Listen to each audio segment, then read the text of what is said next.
Bien le bonjour sur ma chaîne Rocking Chair, la chaîne qui est destinée aux personnes âgées, aux retraités, aux seniors. Aujourd'hui, nous allons lire un article, comme d'habitude. J'aimerais parler de Jacques Brel. Alors, on va pas tarder et on va commencer directement. Jacques Brel n'était pas simplement un chanteur.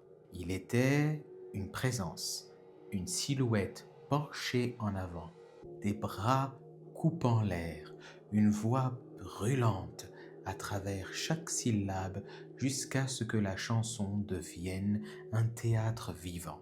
Pour comprendre Brel, on ne peut pas simplement écouter sa musique, il faut ressentir le vertige, la tendresse, l'intensité brute et la fragilité d'un homme qui n'a jamais fait semblant.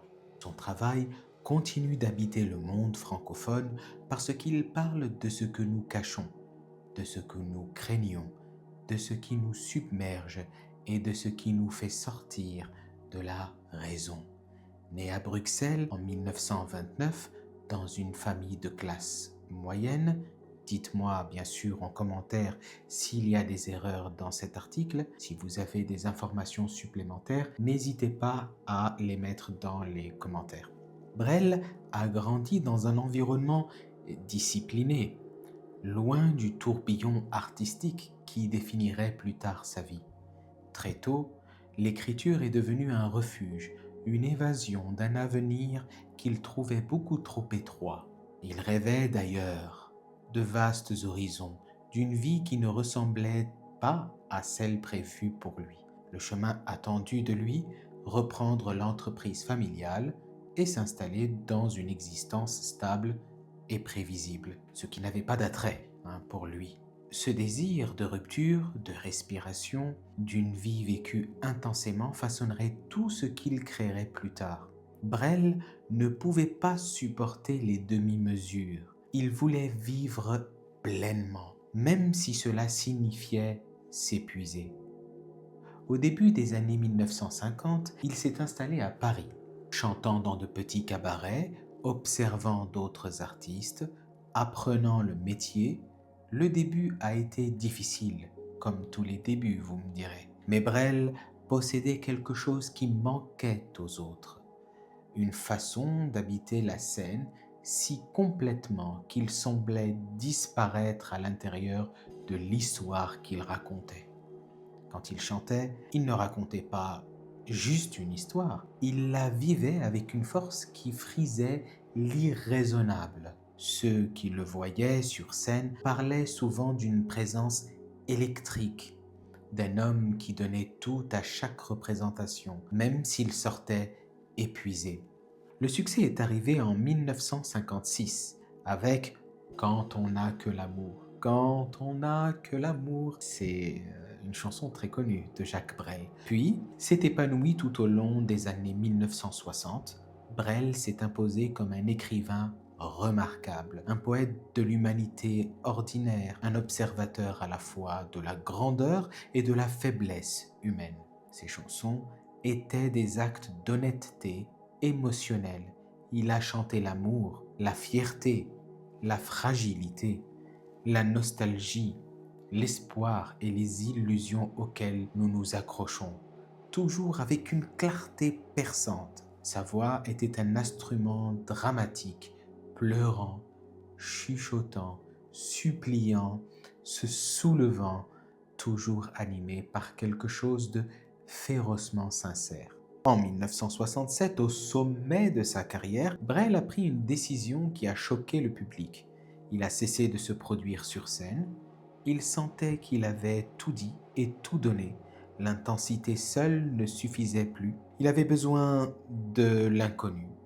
Il s'est tourné vers le cinéma, a appris à voler, a traversé les océans et a finalement découvert les îles Marquises. Là, il a cherché la simplicité, l'immensité et l'anonymat. Il a enregistré quelques autres chansons, dont certaines deviendraient parmi les plus obsédantes. Jacques Brel est mort en 1978, laissant derrière lui l'un des corpus d'œuvres les plus puissants et les plus durables de l'histoire de la musique en langue française. Donc ce qui suit maintenant dans cet article est une réflexion sur 10 de ces chansons les plus significatives, classées du numéro 10 au numéro 1.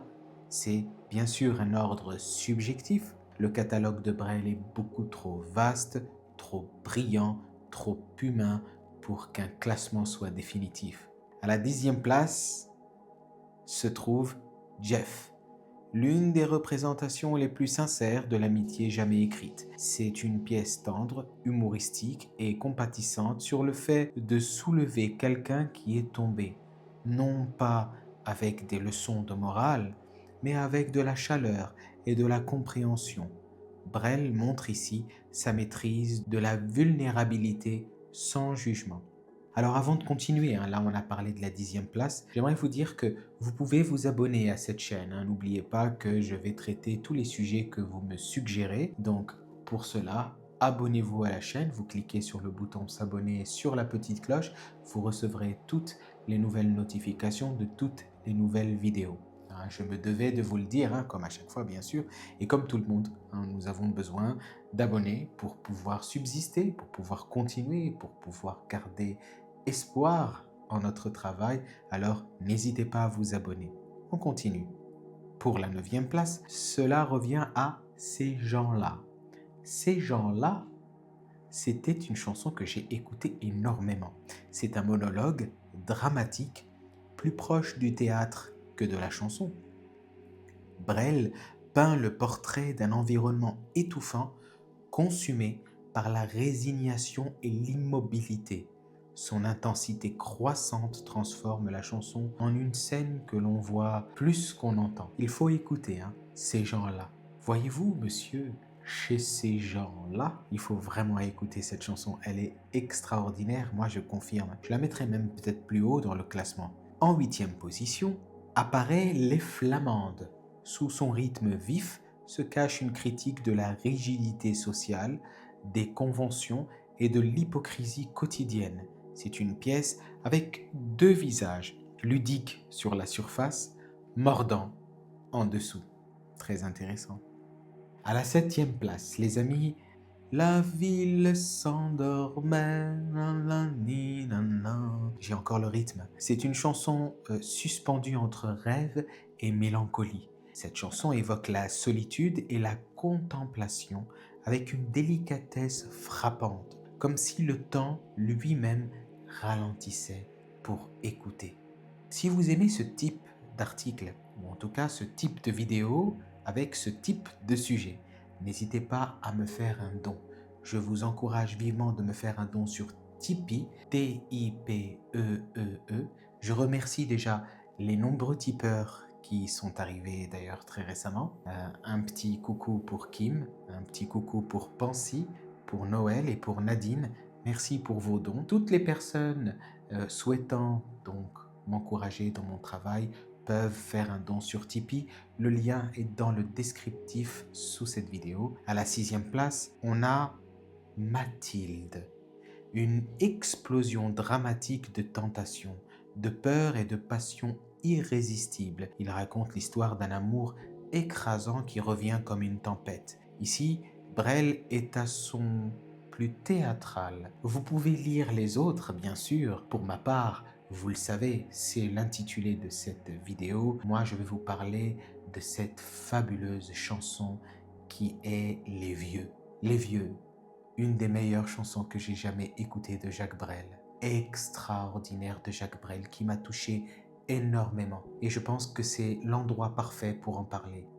C'est une pépite. Franchement, c'est une pépite. Allez-y, écoutez-la, dites-moi ce que vous en pensez en commentaire. Pour ma part, je reste toujours disponible. Bien sûr, vous pouvez prendre rendez-vous avec moi. Tout est dans le descriptif de cette vidéo pour les dons, pour l'article, pour prendre rendez-vous. Je vous laisse. Je vous dis à très bientôt, bien sûr, pour une prochaine vidéo. Les amis, les seniors, à bientôt.